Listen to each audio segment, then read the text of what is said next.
జగన్మోహన్ రెడ్డికి కొత్త బిరుదు ఇచ్చినట్టున్నారు. ఎస్ అంటే ప్యానెల్లో ఉన్న అందరికీ గుడ్ మార్నింగ్ అండి. అంటే ఈరోజు చూడాల్సింది ఏంటంటే ఎన్నికల రణక్షేత్రం స్టార్ట్ అయిపోయింది. ఈ రణక్షేత్రంలో ఎవరి యొక్క అస్త్రాలు శస్త్రాలు ఏమున్నాయో అన్నీ వాడుతున్నట్టుగా మనం చూడాలి. అంటే నిన్న జగన్మోహన్ రెడ్డి గారి సిద్ధం సభ ఒకవైపు, మరోవైపు శంఖారావం పేరుతో నారా లోకేష్ గారి సభ ఒకవైపు చూస్తే ఖచ్చితంగా జగన్మోహన్ రెడ్డి ఇక్కడ ఒక బలమైన ఆరోపణలు చేయడం. అంటే ఈ సిద్ధం 4వ సభ ముందు వరకు కూడా పొత్తు మనకు అధికారికంగా ఫైనల్ కాలేదు. అంటే ఈరోజు పొత్తు అధికారికంగా ఫైనల్ అయిన తర్వాత జగన్మోహన్ రెడ్డి గారు మాట్లాడుతూ అంటే 2014లో ఈ పొత్తు అయితే ఉందో మళ్ళీ అదే పొత్తు ఈరోజు రాబోతున్నారు. ఆ రోజు ఎన్నో హామీలు ఇచ్చారు, చాలా పేర్లతో కరపత్రాలు వంచారు, ఇంటింటికి జాబ్ అన్నారు, మీ ఇంటికి బంగారు వస్తుందన్నారు, ఇలా చాలా పేర్లతో ఆ రోజు హామీలు ఇచ్చారు, కానీ నెరవేర్చలేదు. ఈరోజు మళ్ళీ అదే కూటమితో వస్తున్నారు, అక్కడ సైన్యాధ్యక్షులు మాత్రమే ఉన్నారు, సైన్యం లేదు అన్నట్టుగా ఆయన ఒక స్థాయిలో విమర్శలు చేయడం.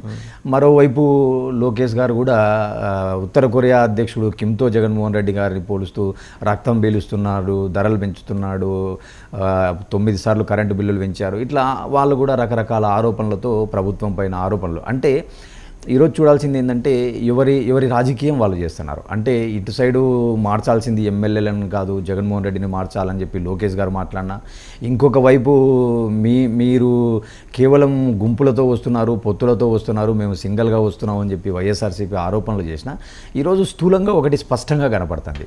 అంటే గెలుపే లక్ష్యంగా ఎవరి వ్యూహాలను, ఎవరి స్ట్రాటజీలను వాళ్ళు అమలు చేస్తున్నారు. ఇన్ని రోజుల పాటు మనకు పొత్తు పైన కూడా రకరకాల చర్చలు, రకరకాల ఊహాగానాలు చూసినాం. కానీ మనకు నిన్న బీజేపీ రిలీజ్ చేసిన ప్రెస్ రిలీజెస్తో కానీ జేపీ నడ్డా గారు చేసిన ట్వీట్తో ఒక క్లారిటీ వచ్చింది. అంటే 1996 నుంచి మాకు ఎన్డీఏలో టీడీపీ భాగస్వామిగా ఉంది, సో మళ్ళీ ఈరోజు మా ప్రయోజనాల కోసం మేము పోతున్నాం అని చెప్పడం. అంటే ఇక్కడ పొత్తు నైతికమా అనైతికమా అనేది అక్కడ ఉన్నటువంటి వైసీపీ కానీ ప్రజలు కానీ నిర్ణయిస్తారు. కానీ రాజకీయాలలో పార్టీలు అన్నాక పొత్తులు పెట్టుకోవడం, వాళ్ళ యొక్క వ్యూహాలు, వాళ్ళ యొక్క ఎత్తులు చాలా సహజం. అసలు ఆ పొత్తును స్వాగతిస్తారా లేదా 2014లో జరిగినటువంటి కూటమి మళ్ళీ ఈరోజు 2024లో విజయావకాశాలు ఉన్నాయా?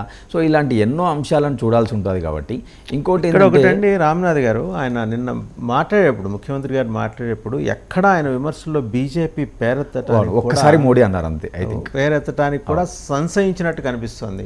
అంటే ఎందుకని వెనకాడినట్టు?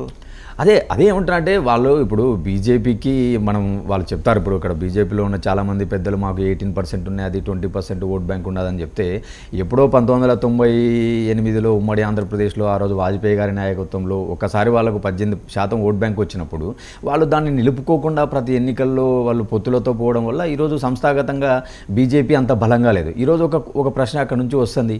అంటే బీజేపీ అంత బలంగా ఉంది అన్నప్పుడు 175 స్థానాలు, 25 పార్లమెంటు స్థానాలలో మీరు ఈరోజు 5 స్థానాలు 6 స్థానాలకు దిగిపోయినారా అనేటువంటి విమర్శలకు కూడా బీజేపీ ఆన్సర్ చేయాల్సి ఉంటుంది.